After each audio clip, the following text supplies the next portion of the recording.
नमस्कार friends, welcome to back Tarachand academy YouTube channel. दोस्तों, आज की इस क्लास में आपका भाई बताने वाला है क्लास 12th बायोलॉजी जीव विज्ञान।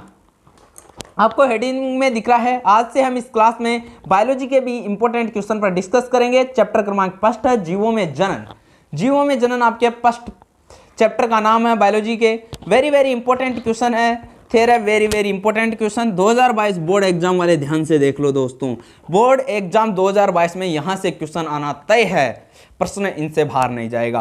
तो दोस्तों, आपने यदि अभी तक हमारा टेलीग्राम ग्रुप ज्वाइन नहीं किया है तो डिस्क्रिप्शन में लिंक दिया हुआ है, आप हमारे टेलीग्राम ग्रुप को ज्वाइन कर सकते हो। और यदि चैनल पर नए हो तो चैनल को जरूर सब्सक्राइब कर लीजिए। इस चैनल पर physics, chemistry, mathematics, biology, Hindi and English के कंप्लीट इंपॉर्टेंट क्वेश्चन बताए जाएंगे आपको। तो शौक को कभी पाला नहीं जाता, शौक को कभी पाला नहीं जाता, कांच के खिलौने को कभी उछाला नहीं जाता, कांच के खिलौने को कभी उछाला नहीं जाता। मिल जाती है मंजिल कोशिश करने पर, मिल जाती है मंजिल कोशिश करने पर, हर बात को किस्मत पर टाला नहीं जाता, हर बात को किस्मत पर टाला नहीं जाता। तो दोस्तों, करते हैं आज की इस क्लास को स्टार्ट और आप वीडियो के अंत तक बने रहिए और अपने दोस्तों के पास जरूर शेयर करिए।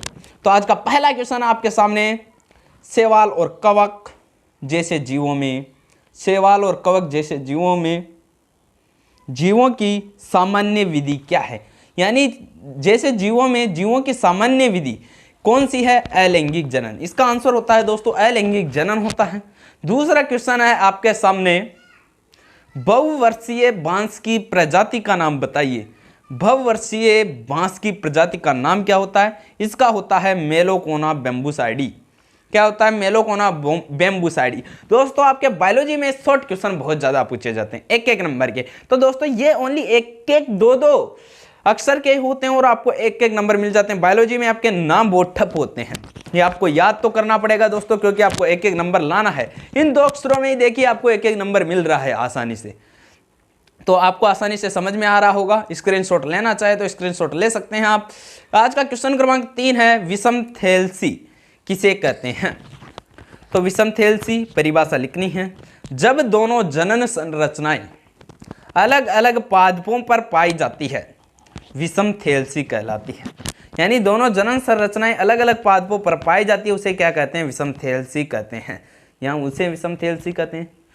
उसके बाद हमारे पास आज का क्वेश्चन क्रमांक 4 है। क्वेश्चन क्रमांक 4 आपके सामने है दोस्तों, कवक, इसे ही कहते हैं फंजाई। कवक और पादपों में द्विलिंगी स्थिति को उल्लेखित करने के लिए किनका प्रयोग किया जाता है? द्विलिंगी स्थिति को दर्शाने के लिए किसका प्रयोग किया जाता है दोस्तों? वो प्रयोग किया जाता है समथैलेसी और उभयलिंग स्त्री। समथैलेसी और उभयलिंग स्त्री। देखिए, आपने 2 अक्षर लिखा है और 1 नंबर मिल जाएगा। यह प्रश्न आपके बोर्ड परीक्षा में 1 नंबर का पूछा जाएगा। वेरी इंपॉर्टेंट क्वेश्चन है दोस्तों। उसके बाद क्वेश्चन क्रमांक 5 आपके सामने आपको दिख रखा है स्क्रीन पर, निषिक्तांड किसे कहते हैं? निषिक्तांड किसे कहते हैं? परिभाषा दीजिए। तो कवक और शैवाल में प्रतिकूल स्थितियों में, यानी उनके अनुकूल नहीं है रहने के लिए, कवक और शैवाल में प्रतिकूल स्थितियों में युग्मनज के चारों ओर एक मोटा सुरक्षात्मक आवरण बन जाता है। इसे निषिक्तांड या उस्पोर कहते हैं। प्रश्न ये भी आ सकता है, उस्पोर किसे कहते हैं? तो दोस्तों, उस्पोर की भी यही डेफिनेशन होती है। निषिक्तांड या उस्पोर एक ही होता है। डेफिनेशन होती है, कवक और शैवाल में प्रतिकूल स्थितियों में युग्मनज के चारों ओर एक मोटा सुरक्षात्मक आवरण बन जाता है, जिसे निषिक्तांड कहते हैं या उस्पोर कहते हैं। उसके बाद आपको क्वेश्चन क्रमांक 6 दिख रहा है, जीवों के लिए जनन क्यों आवश्यक है? दोस्तों, जीवों के लिए जनन क्यों आवश्यक है? बहुत इजी क्वेश्चन है। इस क्वेश्चन को तो आसानी से कोई भी इसका जवाब दे सकता है। तो देखिए, जीवों के लिए जनन 3 महत्वपूर्ण बिंदुओं पर आवश्यक है। 3 महत्वपूर्ण बिंदुओं पर हम डिस्कस करेंगे, कौन कौन से हैं। पहला बिंदु है दोस्तों इनके लिए, अपनी जाति के अस्तित्व को बनाए रखने के लिए। मान लीजिए अपनी जाति को बनाए रखने के लिए उसको जनन करना पड़ेगा, तो उसे जनन के अस्तित्व, अपनी जाति के अस्तित्व को बनाए रखने के लिए जनन आवश्यक है, नंबर 1। दूसरा है लक्षण की वंशागति के लिए, और तीसरा है विभिन्नता के लिए, विभिन्नता लाने के लिए और लक्षण की वंशागति के लिए। अगला आज का क्वेश्चन क्रमांक 7, स्क्रीनशॉट लेते रहिए दोस्तों। और यदि आप नोट करिए और अपने फ्रेंड्स को के पास शेयर करना कभी भी ना भूले दोस्तों अपने फ्रेंड्स। दोस्तों हम आपको कंप्लीट इंपॉर्टेंट क्वेश्चन पर डिस्कस करेंगे, आपको पहले भी कहा गया, बस आप हमें सपोर्ट करिए, कमेंट करिए, लाइक करिए, चैनल को सब्सक्राइब करिए और अपने फ्रेंड्स के पास ज़्यादा से ज़्यादा शेयर करिए दोस्तों, उन्हें भी बताइए। क्वेश्चन क्रमांक 7 है, जनन की अच्छी अवधि कौन सी मानी जाती है और क्यों मानी जाती है। ठीक है, तो इसका आंसर हो जाएगा जनन की अच्छी अवधि लैंगिक जनन मानी जाती है, क्योंकि इस जनन से जीवों में विभिन्नताएं पाई जाती है। लैंगिक जनन किसे कहते हैं आपको पता है, जिसमें नर और मादा दोनों भाग ले, क्योंकि इस जनन में जीवों में विभिन्नताएं पाई जाती है जो जीवों को अनुकूलन प्रदान करती है, जिससे जीव की उत्तरजीविता बढ़ जाती है और जीव विकास की ओर अग्रसर होता है। लैंगिक जनन अवधि मानी जाती है क्योंकि दोस्तों उसमें विभिन्नताएं पाई जाएगी और विभिन्नता पाने जाने के कारण उनकी वंशागति भी बहुत महत्वपूर्ण है और जीव अपने विकास की ओर क्या होता है, अग्रसर होता है। और लैंगिक जनन जिसमें नर या मादा दोनों में से क्या ले एक ही भाग ले। तो क्वेश्चन क्रमांक 7 यह हो गया है। बात करते हैं क्वेश्चन क्रमांक 8 पर। क्वेश्चन क्रमांक 8 है दोस्तों आज का, जीर्णावस्था किसे कहते हैं। जीर्णावस्था किसे कहते हैं, तो डेफिनेशन है इसकी, वह अवस्था जो प्रजनन प्रावस्था के बाद आती है और जीव की उपापचयी क्रियाएं धीमी पड़ने लग जाती है और जीव मृत्यु की ओर अग्रसर होता है, उसे जीर्णावस्था या जीर्णता चरण कहते हैं। दोस्तों डेफिनेशन है, वह अवस्था जो प्रजनन अवस्था के बाद आती है और जीव की उपापचयी क्रियाएं धीमी पड़ने लग जाती है और जीव मृत्यु की ओर अग्रसर होता है, इसे जीर्णावस्था या जीर्णता चरण कहते हैं। यदि प्रश्न जीर्णावस्था की जगह जीर्णता चरण पूछ ले, जीर्णता चरण किसे कहते हैं, तो भी आपको यही डेफिनेशन लिखनी है। ध्यान से देखिए, इसके दोस्तों शब्द बहुत ठप होते हैं बोलने में, लेकिन आपको तो नंबर लाने हैं परीक्षा में। अगला क्वेश्चन क्रमांक 9 है, अलैंगिक जनन द्वारा उत्पन्न हुई संतति को क्लोन क्यों कहा जाता है। प्रश्न दिया हुआ ये भी दे सकता है, अलैंगिक जनन द्वारा उत्पन्न हुई संतति को क्या कहा जाता है, 1 नंबर का पूछ सकता है, और क्यों 2 नंबर का पूछ सकता है। इसमें प्रश्न दिया हुआ है क्लोन क्यों कहा जाता है, तो इसका आंसर हो जाएगा क्योंकि, या आप 2 नंबर का होगा तो इसको ऐसे लिखोगे, अलैंगिक जनन द्वारा उत्पन्न हुई संतति को क्लोन कहा जाता है क्योंकि, मैंने डायरेक्ट लिखा है, क्योंकि अलैंगिक जनन से उत्पन्न संतति आपस में एवं जनक के साथ समानता दर्शाते हैं, इसे क्लोन भी कहा जाता है। यानी अलैंगिक जनन से उत्पन्न संतति आपस में और जनक जिससे पैदा हुआ उसके साथ समानता दर्शाता है, जबकि लैंगिक जनन समानता नहीं दर्शाता, यानी विभिन्नताएं पाई जा सकती है लैंगिक जनन में। ठीक है, ये कौन सा क्वेश्चन हुआ, क्वेश्चन क्रमांक 9। अब क्वेश्चन क्रमांक 10 वेरी इंपॉर्टेंट, लगा लो दोस्तों, वेरी इंपॉर्टेंट है। 3 नंबर का प्रश्न पूछेगा तो वेरी इंपॉर्टेंट। अलैंगिक और लैंगिक जनन में अंतर स्पष्ट करो। अलैंगिक और लैंगिक जनन में अंतर स्पष्ट करो, तो पहले आपको क्या लिखना है, इधर क्रम संख्या, यानी कितने आप इसको अंतर बता रहे हो। अलैंगिक जनन और लैंगिक जनन दोनों में अंतर लिखना। मैंने आपको पहले फिजिक्स में बताया था, केमिस्ट्री में भी बताया था और यहाँ भी बता रहा हूँ, जहाँ भी अंतर विभेद आए वहाँ पर आपको डिब्बा से बनाना है। एक तरफ इधर अलैंगिक पूछ रहा है तो अलैंगिक, लैंगिक पूछ रहा है इधर लिखना है।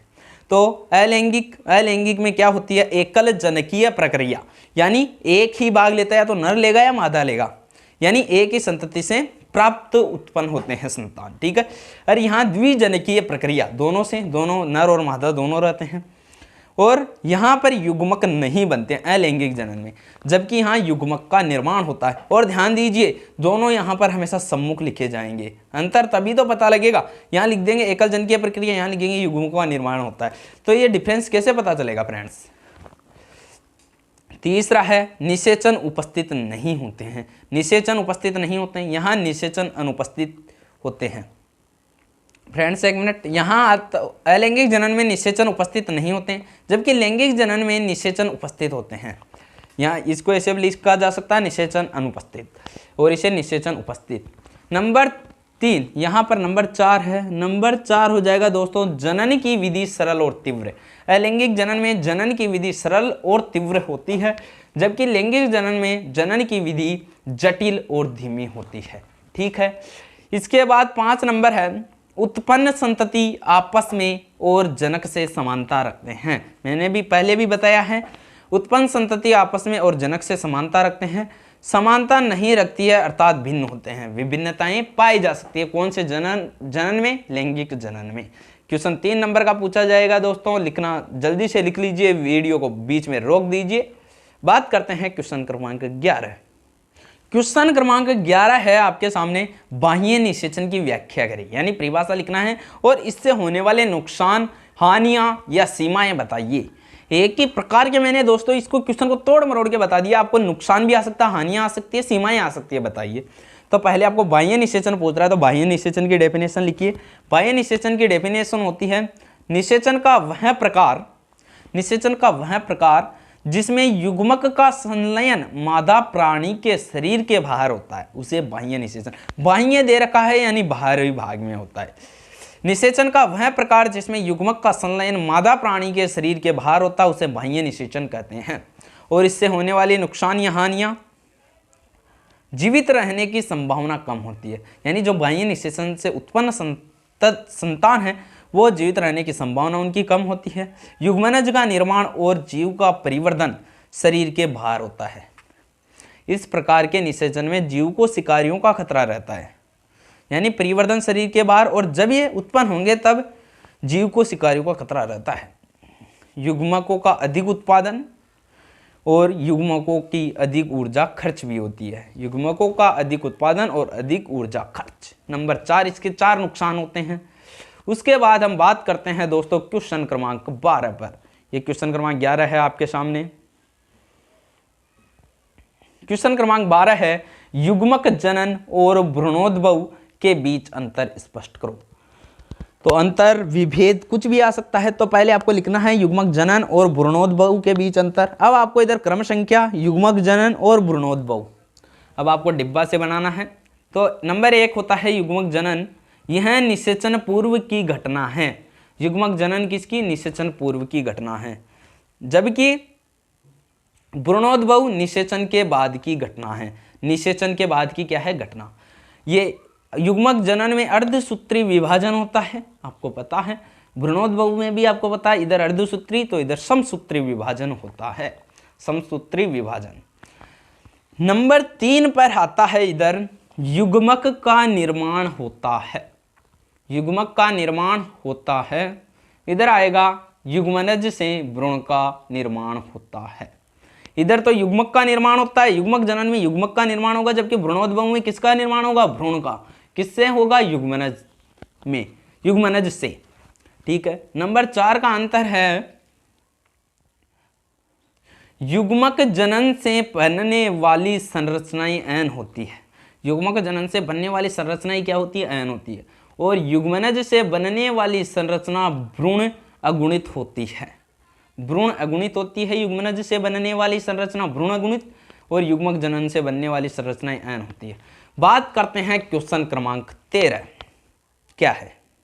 फ्रेंड्स, आपको पहले भी कहा गया है, हमें आपसे कुछ नहीं चाहिए, शेयर कर दो बस। आप वीडियो को ज़्यादा से ज़्यादा मात्रा में शेयर करिए, अपने फ्रेंड्स को। ग्रुप बना रखा है तो ग्रुप में शेयर करो फ्रेंड्स। अब बात करते हैं क्वेश्चन क्रमांक 13, जुस्पोर या अलैंगिक जल बीजाणु। इसे जुस्पोर की जगह अलैंगिक जल बीजाणु भी आ सकता, तथा युग्मनज के बीच विभेद या अंतर करो। मैंने विभेद भी लिख दिया यहाँ पर, यह भी आ सकता है अलैंगिक जल बीजाणु और युग्मनज के बीच अंतर करो। यदि पहले युग्मनज दे देता है तो आपको पहले युग्मनज लिखना है, जुस्पोर बाद में देता है तो पहले बाद में जुस्पोर लिखना है। तो आंसर लिखा है मैंने जुस्पोर और युग्मनज के बीच अंतर। ठीक है, तो जुस्पोर पहले, युग्मनज बाद में। ठीक है, जैसे प्रश्न दिया हुआ है। अब जुस्पोर में अलैंगिक जनन संरचना है। इसमें कौन सी संरचना? अलैंगिक जनन, जिसमें एक ही नर या मादा में से एक ही भाग ले, जबकि लैंगिक जनन संरचना है युग्मनज से नर और मादा दोनों भाग लेती हैं। ये अगुणित n या अगुणित 2n हो सकते हैं, या तो n या 2n हो सकते हैं। ये सदैव द्विगुणित होते हैं, ये सदैव द्विगुणित होते हैं, यानी 2n होते हैं। यहाँ पर भी दोस्तों आप द्विगुणित लिख लीजिए, अगुणित अगुणित n या द्विगुणित 2n हो सकते हैं, दोनों में से कुछ भी हो सकते हैं, लेकिन युग्मनज हमेशा द्विगुणित ही होंगे। और नंबर 3 पर है गमन अंग होते हैं, इनके गमन होते हैं और ये गमन अंग नहीं होते हैं। जुस्पोर गमन का अर्थ होता है जो चलने की तरह एजीटी। नंबर 4 पर है युग्मक की तरह कार्य करते हैं, यह युग्मक की तरह कार्य करते हैं, जबकि युग्मनज युग्मक के संलयन से निर्मित संरचना होती है, युग्मक के संलयन से निर्मित संरचना। तो नंबर 5 है जुस्पोर या अलैंगिक जल बीजाणु गतिशील होते हैं, जबकि युग्मनज क्या होते हैं, स्थिर होते हैं। ये इनके 5 डिफरेंस थे दोस्तों। ये आपके एग्जाम के लिए क्वेश्चन क्रमांक 13 वेरी वेरी वेरी इंपॉर्टेंट है, आप इनको नोट कर लीजिए। और यदि आपको वीडियो अच्छा लगे तो लाइक कर देना, चैनल पर नए हो तो सब्सक्राइब कर देना और अपने दोस्तों को शेयर करना कभी ना भूले दोस्तों। तो दोस्तों यदि आपने अभी तक भी हमारा टेलीग्राम ग्रुप ज्वाइन नहीं किया है तो डिस्क्रिप्शन में लिंक दिया हुआ है, आप हमारा टेलीग्राम ग्रुप ज्वाइन कर सकते हैं। तो मिलते हैं अगली क्लास में एक और इम्पोर्टेंट क्वेश्चन के वीडियो के साथ। जब तक सभी विद्यार्थियों को ऑल द बेस्ट, थैंक्स।